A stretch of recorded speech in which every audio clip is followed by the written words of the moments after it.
আমি আজ আপনাদের মাঝে একটি বিষয় শেয়ার করব। বিষয়টির নাম হচ্ছে যে কি কি গুণ থাকা উচিত পাত্রের মাঝে। পিতা বা অভিভাবক তার মেয়ের বিবাহিত জীবনের মঙ্গলের দিকে খেয়াল রাখিয়া চিন্তা ভাবনা করে একজন সৎ চরিত্রবান ছেলে নির্বাচন করবে। ভদ্র ও উত্তম স্বভাব চরিত্র বৈশিষ্ট্য পাত্রের হাতে মেয়ে বিবাহিত দিবে। অসভ্য কড়া মেজাজ, রুক্ষ স্বভাব ও কুশ্রী এই ধরনের পাত্র নির্বাচন করা ঠিক না। যে পুরুষ স্ত্রীর ভরণ পোষণ করতে অক্ষম তার সহিত মেয়ের বিবাহ দেওয়া উচিত হবে না। বংশের মর্যাদা, আর্থিক ব্যবস্থা ও ধর্মকর্মে অনুরাগ এই কয়েকটি বিষয়ে মেয়ের সমান না হলে সেখানে মেয়ের বিবাহিত দেওয়া ঠিক হবে না।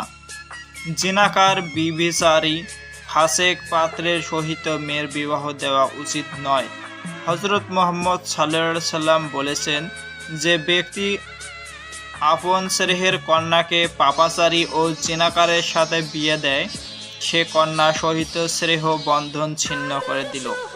তিনি আরও বলেন, বিবাহ বন্ধনকে অন্য প্রকারের দাসত্ব বলা যায়। সাবধান, প্রিয় প্রাণীধিক কন্যাকে কাহার দাসী করে তুলিতেছেন। বিষয়টি